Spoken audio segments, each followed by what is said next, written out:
Hello student, good morning. Today I am going to teach you chapter 3 uh, understanding Windows 10. Previous class we have completed points. पिछले class में chapter 3 में हम पढ़ रहे हैं Windows 10 के बारे में। इसमें हमने ऑपरेटिंग सिस्टम के बारे में पढ़ा, फिर माइक्रोसॉफ्ट विंडोज़ 10 के बारे में पढ़ा, फिर कैसे कंप्यूटर सिस्टम स्टार्ट होता है उसके बारे में पढ़ा हमने, और विंडोज़ डेस्कटॉप क्या है उसके बारे में पढ़ा।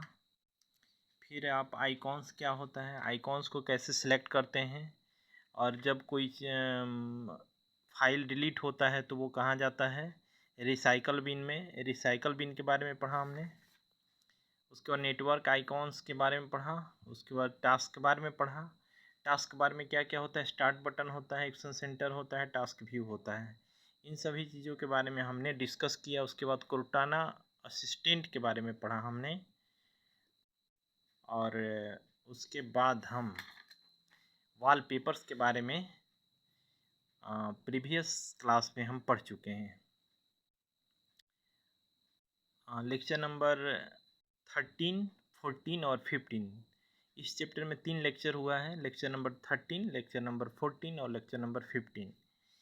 और आज हम इसी चैप्टर में चैप्टर 3 में ही लेक्चर नंबर 16 में पढ़ेंगे Windows shortcut buttons. Windows shortcut buttons पढ़ेंगे। पेज नंबर 30 पे हम पढ़ेंगे Windows shortcut buttons. When you open the window some symbols appear, they are called window buttons।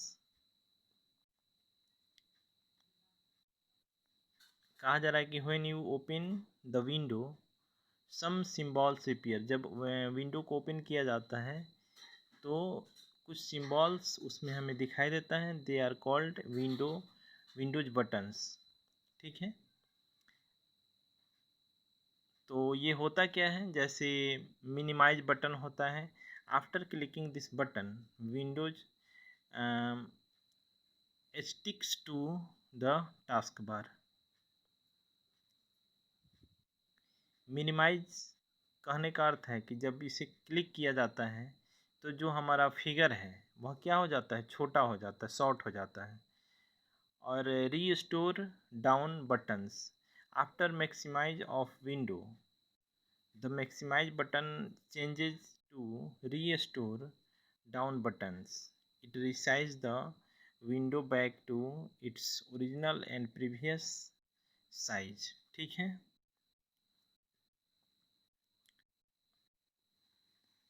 उसके बाद ये सभी बटन्स होता है मिनिमाइज, मैक्सिमाइज, क्लोज बटन।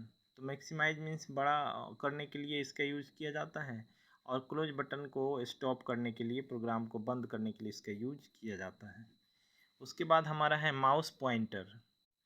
अब देखिए, माउस को जैसे मूव कराते हैं तो आपके मॉनिटर पर दिखता होगा, एक फिगर चल रहा होता है वहाँ पे, जो ट्रेंगुलाकार होता है, ट्रेंगुलर होता है। तो वह फिगर और वह जो है अपना शेप चेंज होता है। जब भी आप उसमें डीपली वर्क करना शुरू करोगे तो इस तरह का फिगर उसमें आपको देखने को नज़र आएगा।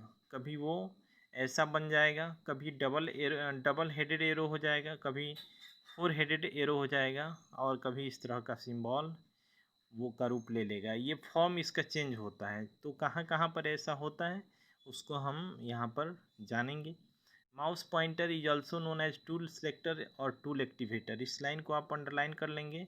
ये इनसाइड क्वेश्चन पूछा जा सकता है कि माउस पॉइंटर को और इज ऑल्सो नोन एज और डैश में भरना रहेगा तो आप भरेंगे टूल सिलेक्टर या टूल एक्टिवेटर। यह वेरी वेरी इंपॉर्टेंट ये लाइन है आपके लिए, आप इसे अंडरलाइन कर लो। Mouse pointer is also known as tool selector और tool activator. It is used to select or to activate any icon or object visible on the screen. Some different shapes of mouse printer mouse pointer are. First है normal form. इसका normal जो form होता है उसमें pointer ऐसा दिखता है, ठीक है. It is the normal form में ये ऐसा रहता है, ठीक है. इसका यूज हम आइकॉन्स को सिलेक्ट करने में, ड्रैगिंग करने में इसका यूज हम करते हैं, ठीक है. उसके बाद एक ऐसा आकृति बनता है जो माउस पॉइंटर ही होता है लेकिन इस रूप में आ जाता है. तो यह रूप कब धारण करता है? This is text interesting shape of mouse pointer. Inserting shape of mouse pointer. यहाँ एक बार ध्यान दीजिए. This is the text inserting shape of mouse pointer. When we want to insert text in a document or rename a folder, this shape appears on the screen. Beam के जैसा ये दिखता है.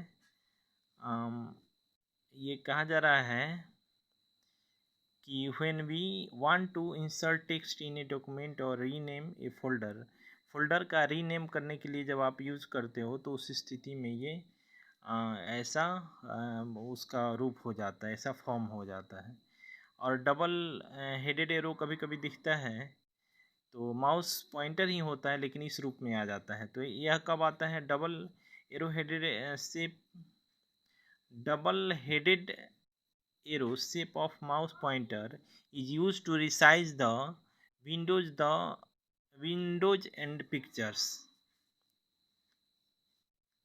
Used to resize the windows और picture और window को resize करने में किया जाता है. तो उस स्थिति में यह पॉइंटर ऐसा हो जाता है.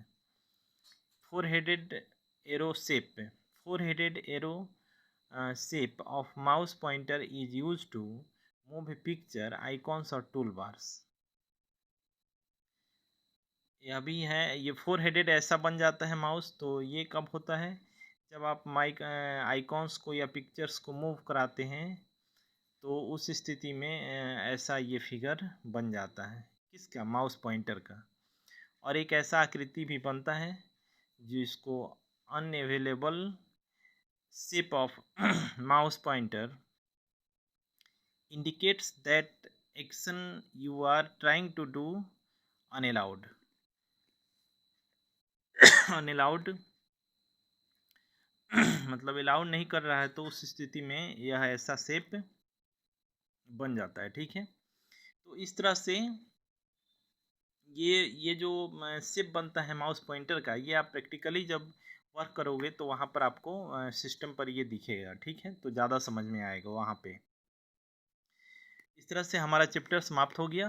नेक्स्ट क्लास में हम इसके क्वेश्चन आंसर को करेंगे, ठीक है. Thank you. Have a nice day.